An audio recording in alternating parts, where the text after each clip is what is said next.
Hello, everybody. I can't even begin to describe how happy I am to be here. Thank you for being here. Selenium is an open source project, and it's really because of our users, like you, that we even have a project. And thank you for coming and supporting that. Because quite often when I and other developers read the mailing lists and the issue tracker, all we see are either people being unhappy or complaining about something. That is sometimes really a positive break to come see here and to come here and see you all and to see that you actually get use out of Selenium. When I first said yes to come here, I had actually no idea that there were going to be so many users here in Israel. And it's my first time here in Israel, so it's been quite spectacular so far. I sort of got a similar shock when I went to Selenium Conf in Bangalore, I suppose it was last year. And you arrive there and you suddenly realize that all of these people have come to learn more about Selenium. And it's really rather a staggering thought. And going to Selenium Conf, by the way, is a really brilliant idea if you haven't been already. The best thing about Selenium Conf is really that it brings together people who care about Selenium, but it's also a really great place to sort of partake in the discussion, the discourse around testing in general. And last year's Selenium Conf was really one of the best yet. And I imagine that the one that's coming this year is going to be even better. Because it brings people together who realize that Selenium and WebDriver are really foundational technologies in our testing infrastructure. So, in case you're wondering who I am, I'm Andreas. I'm known on the Selenium RC channel as ATO or ATO, if you ever frequent that. I'm one of the core committers on the Selenium project. I have been for quite a number of years. I'm also the author of the first ever WebDriver implementation.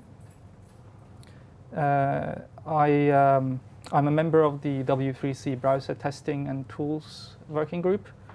And previously, I worked for a small browser company in Oslo, Norway, called Opera.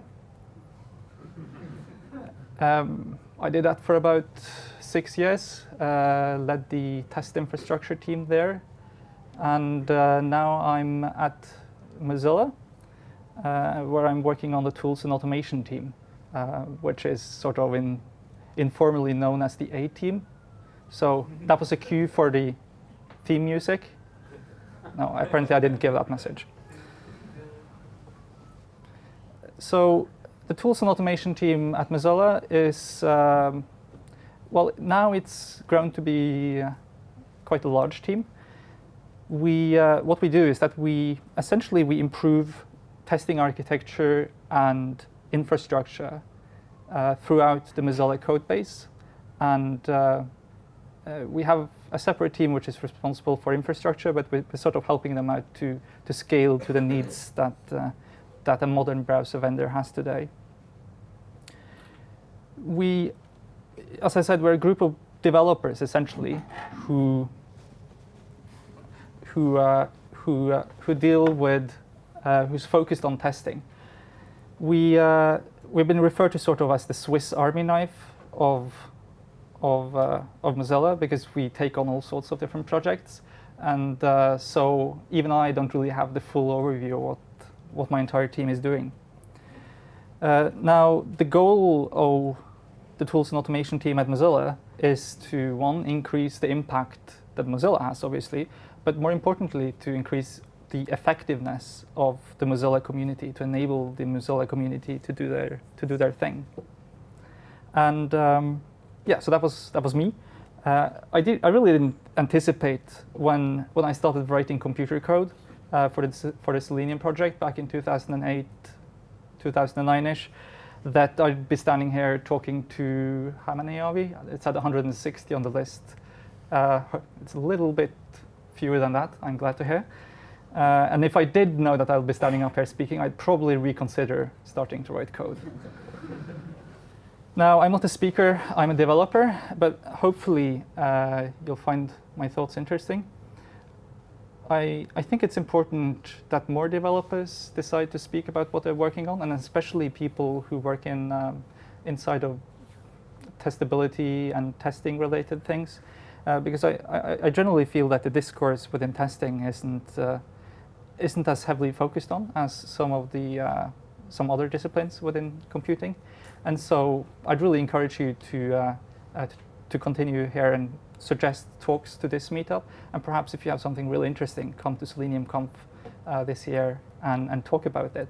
Because the Selenium Conf, as I said, isn't just about Selenium, but it's about how people think about testing and how Selenium is one of the means to achieve their goals. I think also that testing has changed quite a lot since I started working on web browsers. I've been in the browser making business now for about 7 years or so, and obviously the requirements we had on browser testing and how we did browser testing 7 years ago is something completely different than today. 5 to 10 years ago, compared to today, people spend virtually their whole lives inside of just a web browser. They even sell computers just with a web browser on now, which is quite amazing. Now, as mentioned, the talk is going to be in 2 parts. There's going to be a break in between. He said that the break is going to be 15 minutes, but I actually didn't get the time frame on the talk, so I'll just keep going until you defenestrate me, that is, throw me out of the window. I'll be talking about the future of Selenium first, and it's a little bit of a scary thing to talk about the future of an open source project, partly because the future of an open source project always belongs to those who write the code. And so if you tell a bunch of open source developers that this is the plan, we're moving in this direction, you're pretty damn sure that they're not going to do what you tell them to do. But I've been working on Selenium for so long that I have a pretty good feeling about where we're moving. And but I just want to highlight that the things I mentioned today, they might not happen at all. So they're more predictions than the truth. And then we can have a break after that, and we can get a stiff drink or run away, depending on your preference. And then I'll talk a little bit about automation at Mozilla, and a little about how Selenium WebDriver integrates with the things we're doing. So Selenium is obviously, you all know Selenium, but I really want to highlight that so Selenium is an umbrella project for tools and libraries related to browser automation. So Selenium isn't just about Selenium Grid. It isn't just about Selenium IDE. It's not just about RC or WebDriver, but it's about a whole ecosystem that the project does. And there's just so much stuff that goes into the Selenium code base that most people never see. And it's just staggering if you start to add up all of the companies and all of the different things they're doing with Selenium. Some of the biggest companies in the world are using it, and the code base is sort of a result of that, where all of these companies come together and share a lot of utility code as well. So I want to start with just a little bit of history. Selenium RC. Have any let's actually do a hands up, because we did this at the first Selenium Conf in San Francisco in 2009, and we repeated the same exercise in London and in Boston and in Bangalore. Just hands up, how many people are using RC at the moment? Selenium RC remote control. Not a single hand. That's amazing, because when we did the same exercise in 2009 in San Francisco, It was like maybe 80% of the room. So hands up, who has used Selenium RC? There we go. It's about 10 hands or so. Okay. So Selenium RC, I just want to cover this because it tells a little story about where WebDriver is coming from, especially if you don't know or have ever used RC. So Selenium RC came out with ThoughtWorks, and Jason Huggins and Paul Hammond, I think, wrote large portions of it. And it's like one of those quotes: if you give a thought worker a problem, he's going to come back with like a framework. And that was the case in Selenium. They had a client which needed to make sure that their website didn't break, so they wrote Selenium RC, and they happened to release it to the public as open source. Now, Selenium RC was essentially a big lump of JavaScript which was written specifically for each browser and then injected into the browser's content to do various things with the browser. And then happened WebDriver a few years later. That happened at Google. It was started by Simon Stewart, who you all know. And it turned out after a little while that these two projects really had a lot in common. They both tried to control web browsers. And by this time, Selenium RC had sort of not been maintained that well. And so Jason and Simon got together and they decided that, well, maybe we can see about combining these two projects. And so very untypically for open source, where you typically have forks all over the place, something as rare as a merger happened between two open source projects. And so WebDriver was integrated into Selenium. Selenium 2.0 was released 7th of July 2011, and that's the reason I know the date is because it was sort of one of those dates that you've been working towards for so many years, and after a lot of excruciating work, we managed to get 2.0 out. But in practice, what the reality is that we had WebDriver implementations long before 2011. But if you've been following Selenium for quite a while, you'll know that 2.0 took like forever to get out. And we were like, even a year before this date, we were encouraging people to use the dev code and to try out Selenium. The difficulty, of course, with releases is that you don't want to release too often because really large companies depend on your code. So the transition between the API that was Selenium RC onto the API that is WebDriver was a massive breaking change.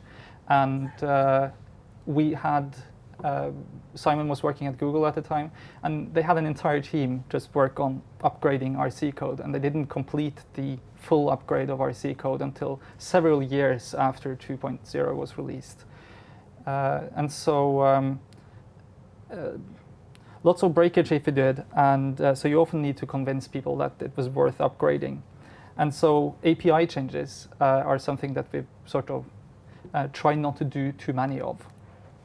In fact, you'll find if you follow WebDriver's API history, there have actually been very, very few breaking API changes. There have been a few, but those have been sort of mistakes that we've deployed, but we realized in retrospect that maybe that wasn't such a good idea. And so we had sort of this beta markup thing where we launched some APIs and we saw how they caught on. So this is an overview of what the Selenium RC API looked like. And you probably can't read this, so I counted for that, and I'm zooming up. This is a close-up of it, and you can, as you can see, I mean, there are so many methods here. It's really, I mean, to learn this API is like learning learning the whole C++ standard library. It's just amazing, and you can't learn this by heart. One thing which is sort of the trademark of RC code is that there's a method for absolutely everything.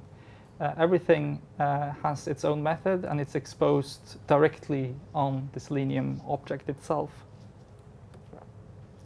So the WebDriver API, what really made WebDriver so popular was that it was incredibly concise and incredibly simple by design. There's nothing in WebDriver that's superfluous, and that's a really important point. Basically, it interfaces to write. It's basically an interface to write instruction sets that can be run interchangeably across web browsers, on different machines, on different OSs. And I'm going to show you a little bit later how that actually works. So this is going to be sort of a little bit about the internals of WebDriver, but bear with me. But really conceptually, there's two simple concepts in WebDriver. There's the WebDriver object, which represents a browser, not necessarily the browser binary, but like the browser that's inside of a tab. And the web element, which simply represents a DOM element. More importantly, there are actually no assertion methods built in. RC had this disastrous notion that it should build in all of the assertions method into the framework, which was a really terrible idea. And good luck trying to remove that from an API once you've shipped. So this means that there was in WebDriver a separation of concerns, and WebDriver is pretty much a library rather than anything else. And WebDriver overcomes the limitation of RC's single host origin policy, to name one thing. Now, it's a misconception that WebDriver is an object-oriented library and that RC wasn't. I've heard many people say this, and I don't really know where it comes from, so I just want to kill that myth right away. Under the bonnet, WebDriver is also procedural, and it's imperative in that it consists of very simple RPC calls.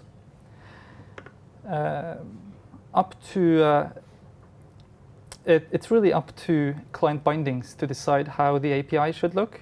So it just so happens that Java is a really, really verbose language, which really likes classes and long names. So that the WebDriver client looks like that in Java doesn't mean that other languages have to implement it the same way.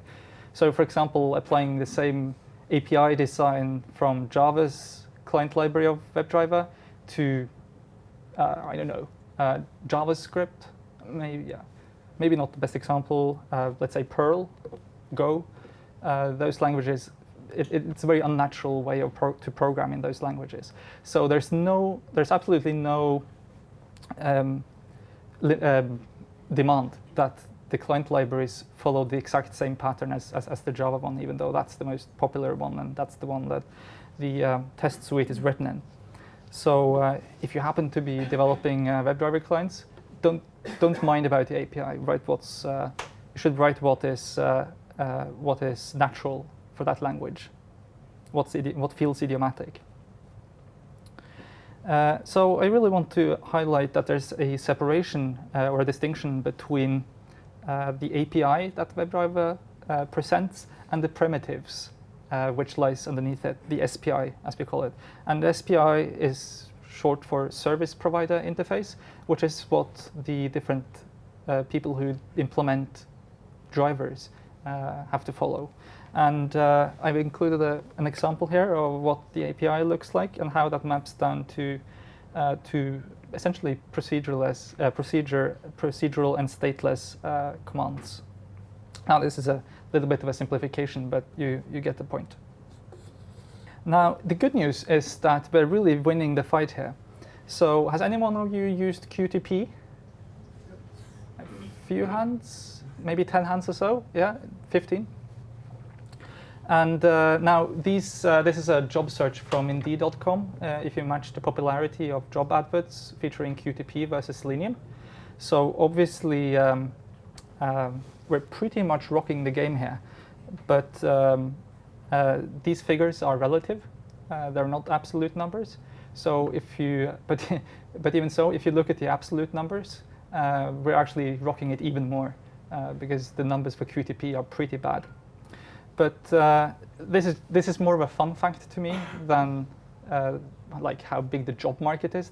That's not really what matters.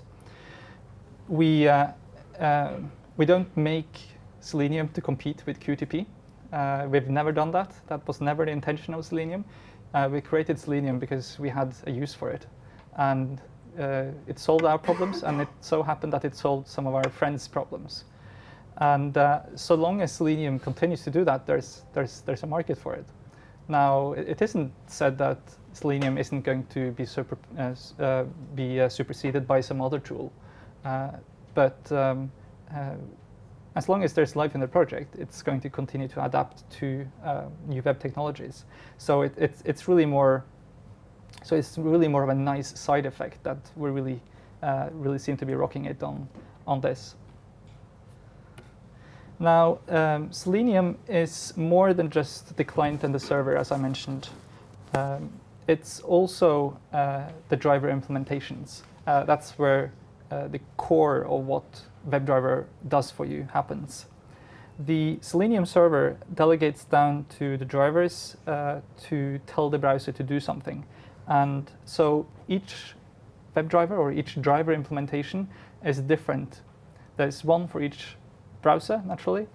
And so each WebDriver uses different techniques for doing or for fulfilling the API promise in Selenium or in WebDriver. And this is important because it means that it uses the most natural way of communicating with the browser that's available. It doesn't try to impose the same sort of approach to all of them. Like if it doesn't make sense for Safari to use JavaScript injection, well, Safari is a bad choice, but let's say Presto Opera, the old Opera version. If it doesn't make sense for Opera to use JavaScript injection, well, that's fine, as long as they fulfill, as long as the driver fulfills the API promise. And so, for example, IE, the IE driver, is written in C++ using COM objects, because that's the most natural thing to do on Windows. I mentioned Opera, the old Opera, Opera Presto. That was using protobuffers over sort of service-oriented protocol they called Scope, which was quite nice. In the new Opera, they're using the same thing as Chromium, and Chromium is using DevTools protocol. So they're essentially routing the WebDriver command set over DevTools. And Safari is using a JS extension, and Firefox is using an add-on, using the add-on technology in Firefox. Now, third-party in this table, third-party means that the driver implementations are maintained by someone else than the Selenium project. For example, the Chrome driver is maintained and implemented by Google, and so Google releases new versions and makes that going. So it's if they break something, it's not like the Selenium project's responsibility to fix that anymore, luckily. Firefox is one of those which is implemented by Selenium. It's one of those drivers which we maintain. The same goes for the Internet Explorer driver, and for Safari. Opera Presto has been discontinued, but that was also one of those that we didn't have anything to do with. I wrote that whilst I was at Opera, and now the new one, the Chrome one, uses the same thing as Chrome. Now, one of the things that you've probably heard is going to happen, it's been sort of this rumor about Selenium in the future, is that the drivers are going to move out of Selenium completely. And they're going to become... oh, there we go.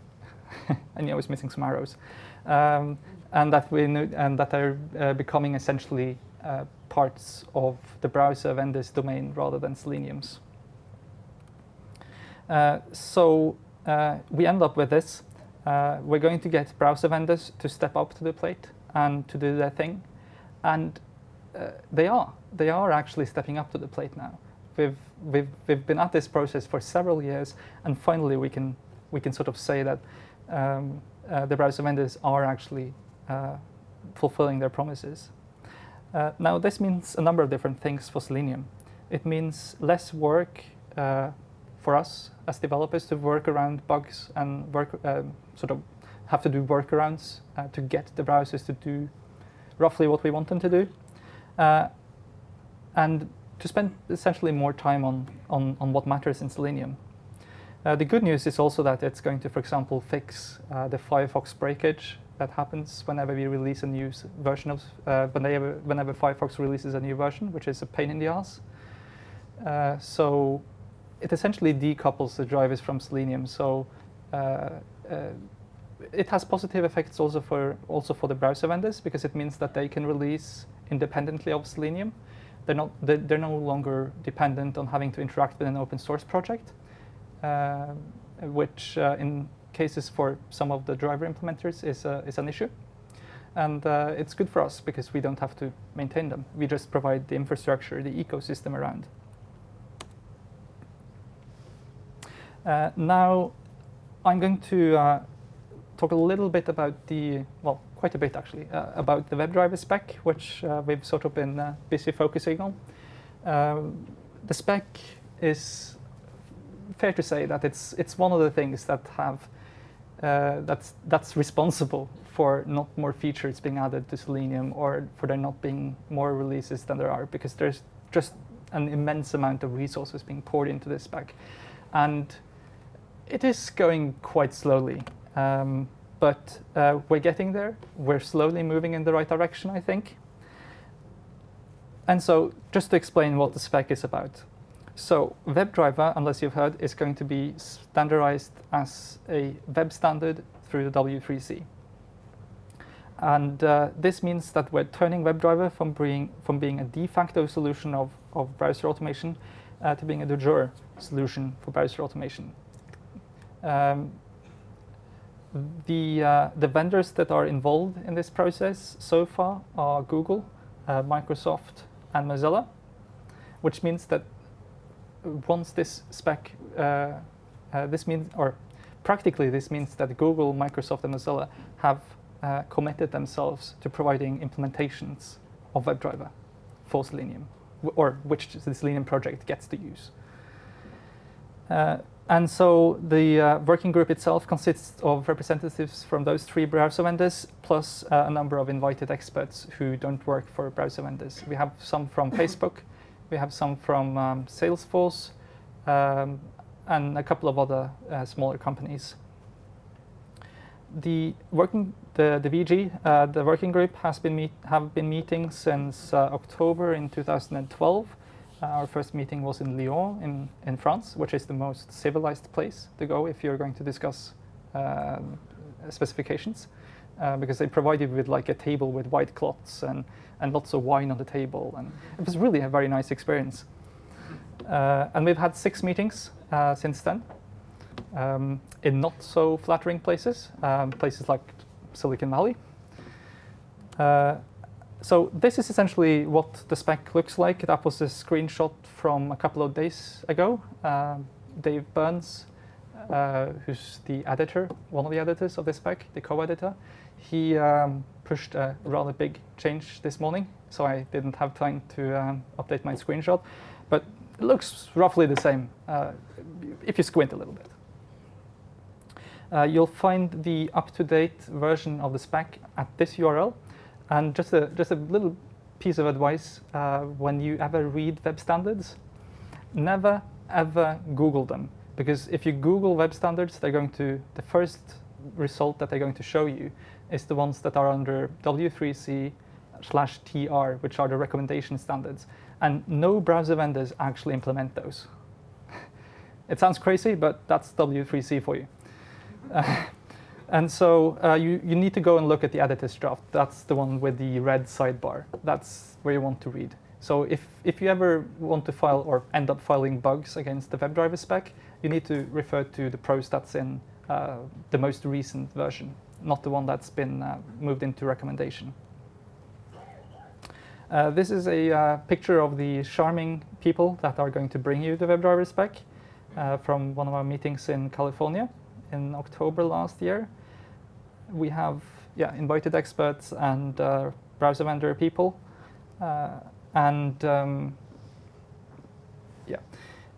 If you ever wonder about how writing a spec works, it works like this. You have a room, preferably without a key.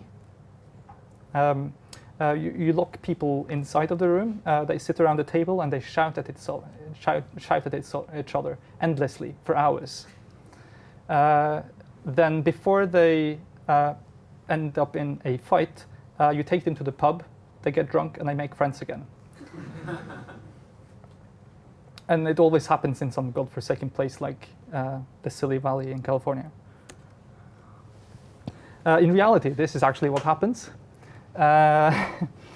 Although I wasn't joking about the bear and the making friends bit. And Luke here is trying to capture some notes from adding pointer events, I think. I think it looks like pointer events. And we had an epic pointer events debate. Or pointer actions, sorry, yeah. So I'm not sure if you've been paying attention to what happens in the W3C, but there's been a huge discussion about what to call implementing the different pointer events or things to do with pointers in various types, whether that's a finger or a mouse or a keyboard or whatever. And no one could figure out what to call it. And by the time we tried writing this spec, all of the good names were taken. So we needed a name which couldn't be confused with all of the other names that all of the other spec proposals had used before us. So we ended up with pointer actions, which is now used by WebDrivers, and no one else can take it. So the forthcoming WebDriver spec is mostly about defining WebDriver as it is. And that means there are going to be no dramatic features added to the spec as it is now. In fact, the truth is that we're going to remove parts of WebDriver which is already there. Why? Because there are certain parts of WebDriver as it is in the Selenium project that presents certain difficulties to implement for certain browser vendors, and there are certain things which we simply cannot guarantee that will be fully cross-browser compatible. And so why are we doing this? Because it presents an opportunity to refine parts of the wire protocol in the nicer ways. There are certain parts of the wire protocol which isn't that good. And it gives us opportunity to tighten up the language around certain things, like defining how exactly element visibility works, for example, and when you call element.isDisplayed. Or what get CSS value with a color CSS property like background color or color should actually return, because now it's complete mayhem. Different browsers are returning completely different things. Or sending null character bytes in action sequences, which is also completely unspecified. If you go and try and send a null character symbol inside of a send keys string using the actions interface, you're going to have a fun time. But there are tons of examples like this. So we're tightening up the language, and hopefully this will eventually result in better API documentation, because the API documentation for Selenium is pretty terrible as well. And the reason they're terrible is because all of the drivers already disagree about what to do in lots of different cases. And fixing API documentation is one of the things that you guys can help with if you want. Just submit a pull request and we'll bike shed your pull request to eternity.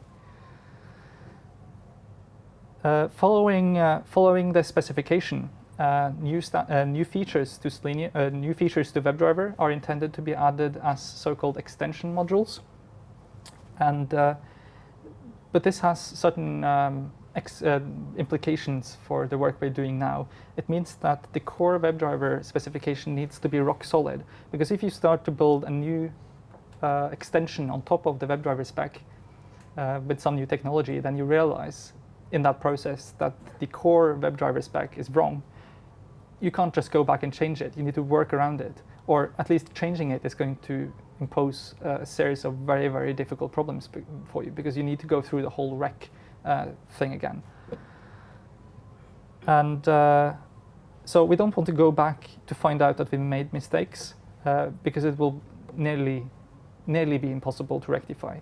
So what we're trying to do is that we're trying to limit the scope of what the WebDriver specification should contain. So specifically, all, or at least nearly most of the mobile-related things in WebDriver have been punted or postponed until after we're done with this spec. So there's almost not going to be any mobile-related things in the first level of the spec. But there are people working on it, and there are actually proposals for how we can proceed with that once we have this first version in box.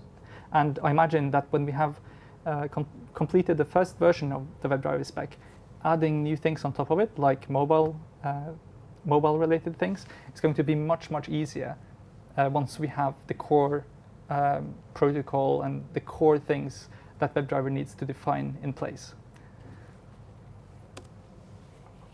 So let's get on to the concrete changes, and these are again predictions. Changes to the wire protocol are motivated by two factors. They're motivated by latency, and they're motivated by correctness. Now, number one, latency.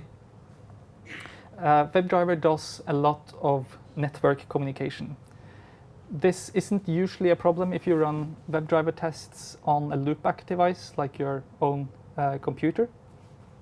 And it's not really a problem for big companies like Facebook, Google, eBay, Amazon.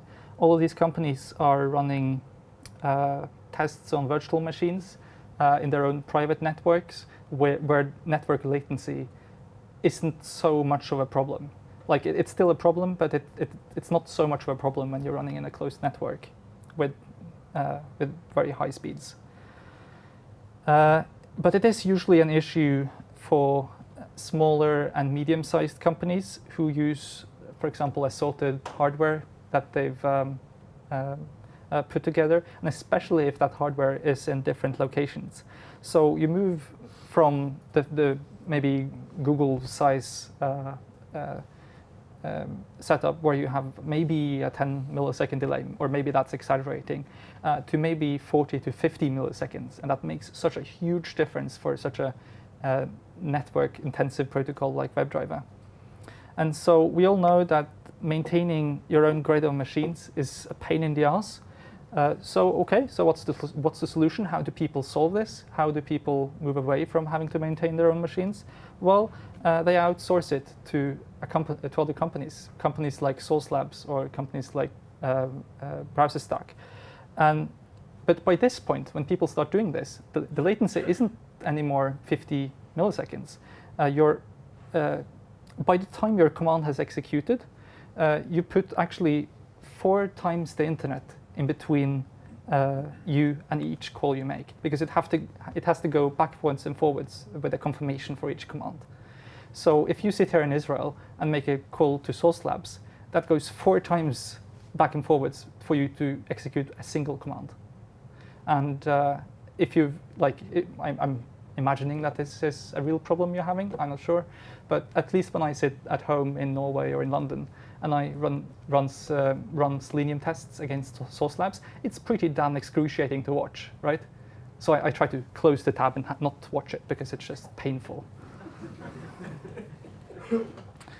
So what we're doing to rectify, or we're not solving the problem, but one of the things we're trying to do with WebDriver is to batch together commands that are related, so that we don't send each and every command across the wire every single time, but we're putting in measures in the wire protocol through the spec that for things that it makes sense to batch together, we're going to batch those together.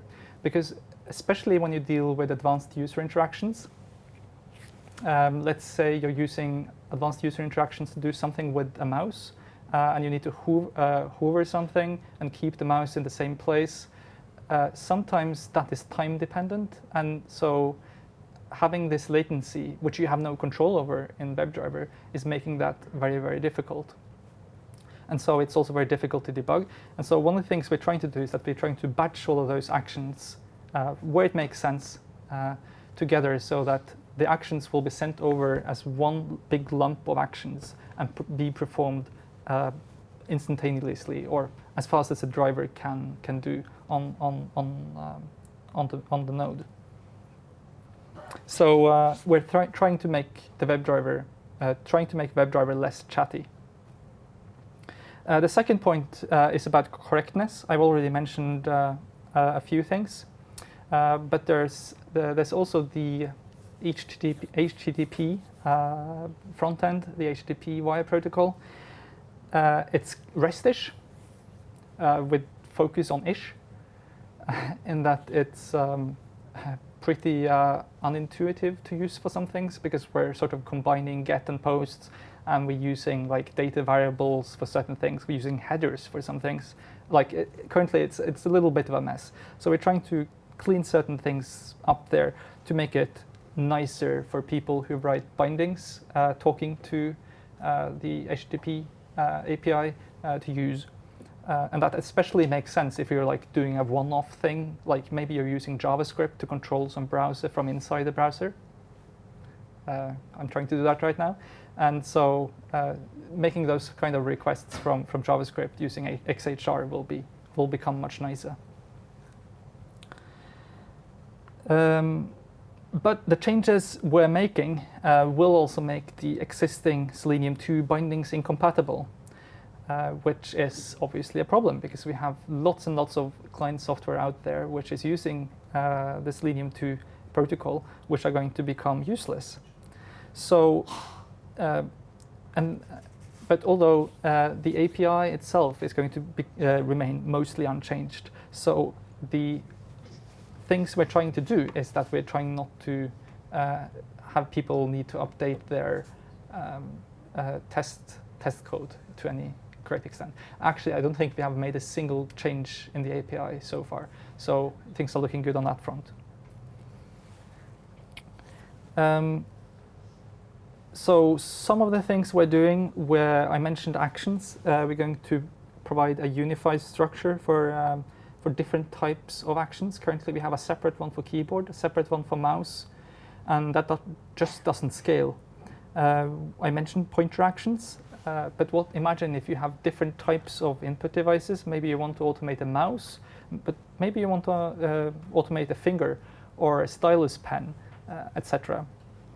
We have keyboard actions. A thing we're going to add to WebDriver is parallel actions, which means that you can control more than one type of input device at the same time. It's maybe an esoteric use case, but imagine, for example, you have one of these big Microsoft Surface tables where you can control, where several people can control the table at once, maybe 4 or 6 or 5 hands at once. You want to be able to do that. We're adding proper support for touch, which means that we'll be adding things like flick and tap. And I'm not sure if you've seen this. If you're working on mobile devices, maybe you have. But if you have like an Android, I think it's the same on iOS. But if you have a device and you smash your hand across the device screen like that, that's a separate action, like smash your hand. I'm not sure what we're going to call that, but like there's a separate input event that happens when you sort of cancel what you're doing currently by smashing your hands across the device screen. Try it. It's really rather fun, but that's a special event type. Suggestions for what to call smashing your hand against the screen are welcome. We're going to fix up errors, finally. That's been one of my pet peeves for many years. There's essentially a very, very, very inconsistent use of error messages in Selenium. For example, what happens if you try to use a WebDriver session after you've called quit? I'm pretty sure the answer is going to be separate for each individual driver. I think in Chrome driver's case, if you try to use it after you call quit, the whole thing just dies on you silently, and it will just sit there consuming like 100% CPU. I mean, they might have fixed this, but that was the case a little while ago. We're going to fix up what happens when you send a command invalid arguments. That's a big thing. We're going to fix up a lot of this kind of unspecified behavior, and hopefully we're going to bring order to the universe by doing this. Lastly, screenshots. So it's been a very contentious debate. We've been lots of backwards and forwards, but it looks like that we're going to remove the capabilities to do full-page screenshots. And it's quite a contentious move to do that, but it's the least common multiple consensus that we could reach in the working group.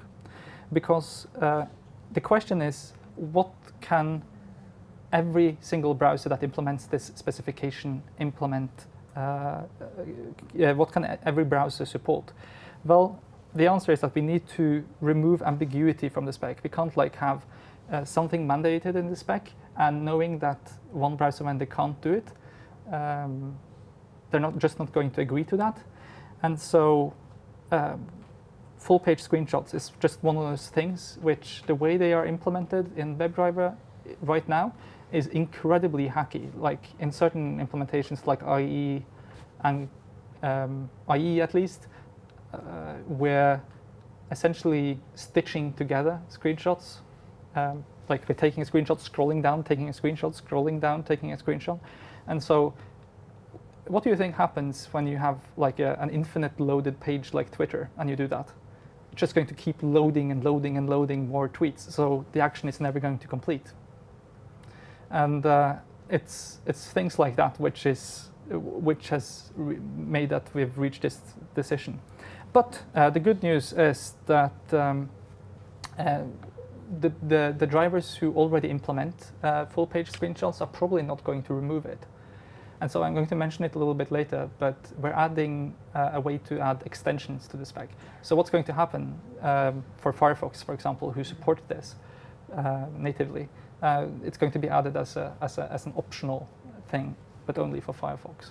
And we already have an algorithm for doing the stitching of screenshots together. So in the drivers who don't support it, we can maybe imagine like adding this as an atom, like a JavaScript atom, which people can inject into those browsers who don't support it or don't want to add it. We have added a new thing called getElementRect, which is going to replace getElementPosition and dimensions. And the reason for this is that we're trying to make the protocol less chatty. So instead of sending like 8 messages backwards and forwards to get this, to get the dimensions and the position of an element, we're just sending one with like imagine a struct with 4 properties instead. So that's not very contentious, and it's not going to break Selenium WebDriver because we can. This is backwards compatible, right? We're going to properly specify maximizing and resizing windows. Exciting. And we're going to support multiple input type file, multiple elements. And we've decided that those are going to work pretty much like a text field. If you do like element send keys on a text field, it's just going to append to the text field. And so we're going to do the same thing with input file type multiple. If you send another send keys to the file field, it's going to append another file until you call clear on it. So that's also a nice way not to break the Selenium WebDriver API, for example. We're going to make switch to window take only one handle as an argument that is not index anymore. Not quite sure how we're going to backport that to Selenium WebDriver, but I think it's possible. So the problem with using index is that if you try to read the HTML5 standard, it doesn't actually specify in which order windows should be named or be indexed. So actually, the HTML5 standard says explicitly that this is left unspecified. And that's because versions of IE is doing different things than Firefox and Chrome and Opera. So there's just certain things we can't get around. And we're going, probably, this is a prediction of mine, the decision hasn't been made yet, but we're going to stop conflating attributes and properties. And that has been a big discussion. We haven't reached a conclusion yet, but my prediction is that we're going to stop doing that. And there are a few reasons why we need to do it, and a few reasons why it's nice not to do it. So, hands up to people who know the difference between an attribute and a property in the DOM. We have one person. That's promising. 2 people? 3? Excellent. So I'm just going to assume that the rest of you have no clue what the difference between an attribute and a property is. And so I'm going to explain why it is a problem for Selenium and why we shouldn't have the current behavior. So if you have an element in the DOM, say a text field. No, a text field. Yeah, a text field is. Yeah, say a text field. Yeah. The user enters something into, or it can be any field actually, any DOM element. And an attribute is what you define in the HTML. So if you define an attribute like div ID some name, that's an attribute. If you call, if you do JavaScript and you ask for the ID through get attribute, you're going to get ID. But if that ID changes through via JavaScript, for example, the ID isn't going to change. Well, ID is a bad example, but maybe class or something. The attribute isn't going to change because that's part of the HTML. It's not part of the DOM. And the reason this is a problem is, so what Selenium does in this case is that, well, it looks at both things. So if you do get element attribute, it will first look up the element, look at the property first. If the property is different from the attribute, it will choose the property. If the property hasn't been set, it's going to get the attribute for you. And so it causes a massive headache for anyone who tries to get the attribute, which means that you have to do like execute script L get attribute, the name of the name of the attribute you want to get, and the element reference that you pass into execute script to actually get the proper attribute. And the counter argument is that this is going to be confusing for testers, but I don't think it's going to be as confusing as maybe some people would like it to appear, because when the shadow DOM is implemented into the different shadow DOM is one problem, but I'm thinking about custom elements, web components, and those sort of things. When you're allowed to create completely unique elements, DOM elements, they don't have any proxying between attributes and properties. So Selenium will get very, very, very confused when you start to call get element attribute on a custom element, because it doesn't know which one to get, because there's no concept of implicit proxying between attributes and properties. So what does this mean for Selenium?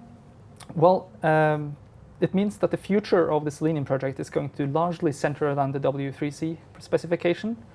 It means that there are hopefully not going to be any more drivers maintained by Selenium, and that the Selenium WebDriver protocol hopefully will become decommissioned.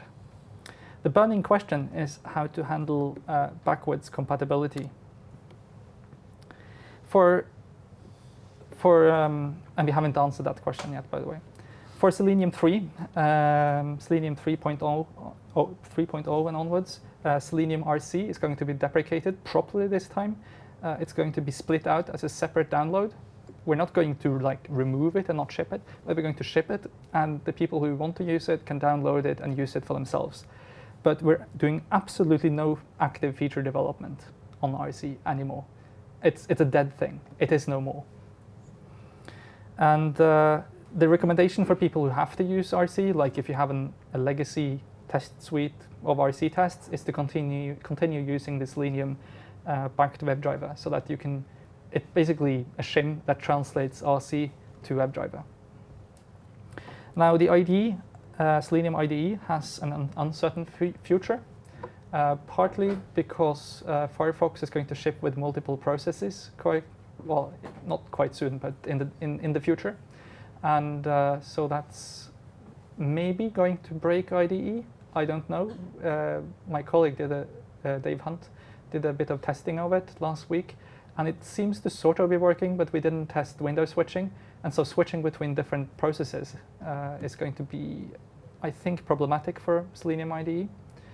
So unless we have any volunteers who steps up and actually adds multiple process support in Firefox to Selenium IDE, bad things will happen to it. That's the state we're in right now.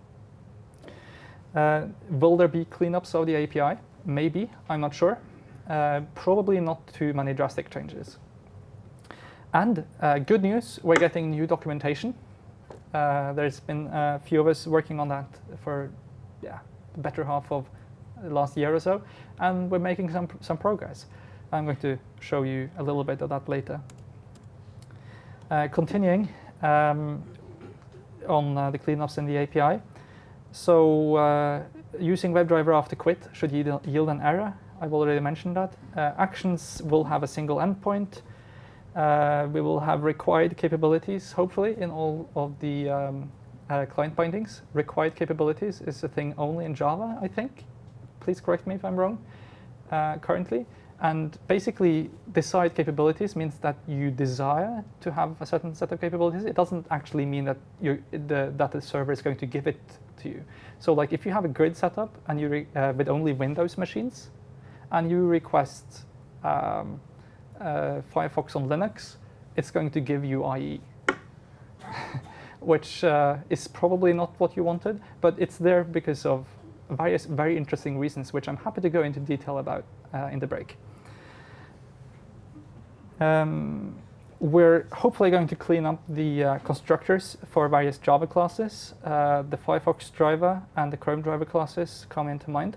And if you've ever tried to read the Java code of Firefox driver.java, you will probably have tried to pull your hair out afterwards you read the constructor of that class. Hopefully we're going to delete a lot of unnecessary cruft, and we're going to introduce a cleaner endpoint for RC communication emulation, which is pretty terrible right now. Now, moving on, Selenium 4, it gets more interesting. So we're aiming for spec compliance in the language bindings. So somewhere between 3 and 4, we're hopefully going to move the protocol towards WebDriver W3C. Is there a date for number 3? Because a year ago I gave a presentation about Selenium 3 and I said it's going to be out by the end of 2013 or something like that. Yeah. A year has passed and we still don't have it. So. Yeah, so the question was whether when it's going to come out.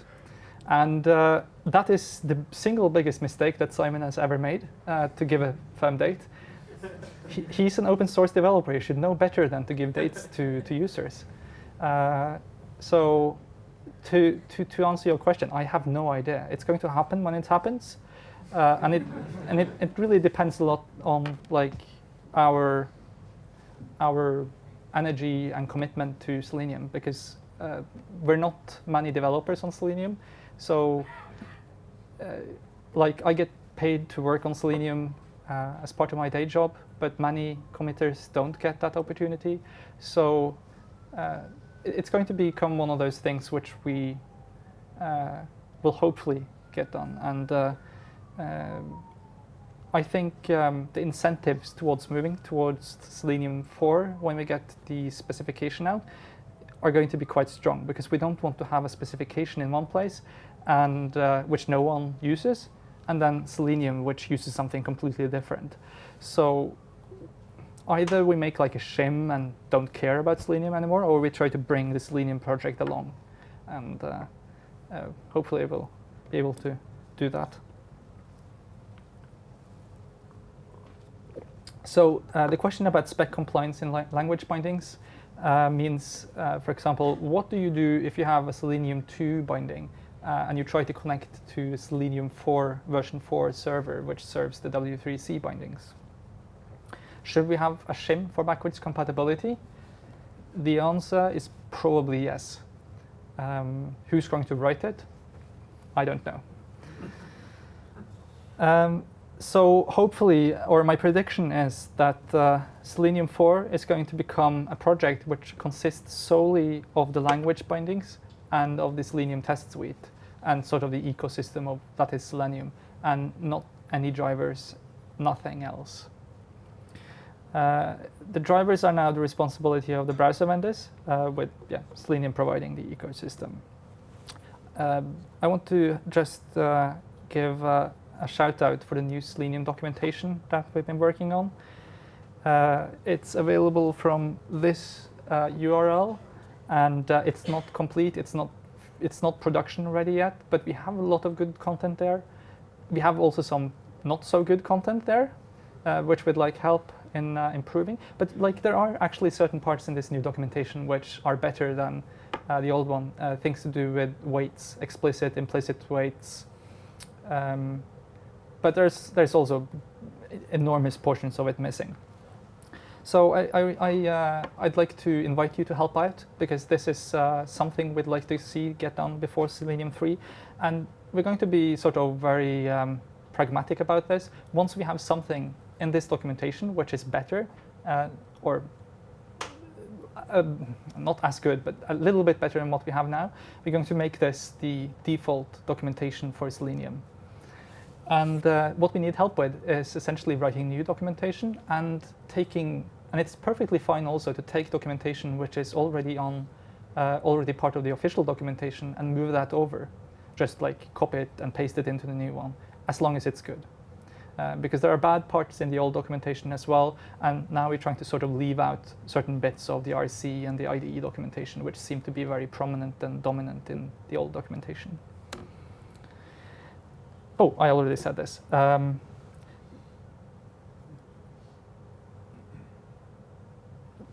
So if you want to help out on the spec as well, that's also an opportunity. It's not like input on the specification is reserved to a certain number of individuals. It's something that we'd like the input of you guys on. Unfortunately, the specification isn't the prose of the specification isn't in a great state yet, but you'll find all of the discussions and the notes and the minutes from the meetings we've been having online. There's a link, I think, on the W3C wiki page for the browser tools and testing working group. So you can just go there and have a look at what we're discussing. And there's also the issue tracker. There's lots of open bugs there which you can provide input on. The discussions happen on the mailing list or in the issue tracker. And you can file bugs. It's a great thing. So like if you see that there's something missing or something wrong in the specification, file a bug. And we have a test suite which lives in the WPT repo, the Web Platform Tests repo. It's a set of tests collated by the W3C. They're written in Python, I think, and we're trying to port over as many useful test cases from Selenium as possible to this new test suite.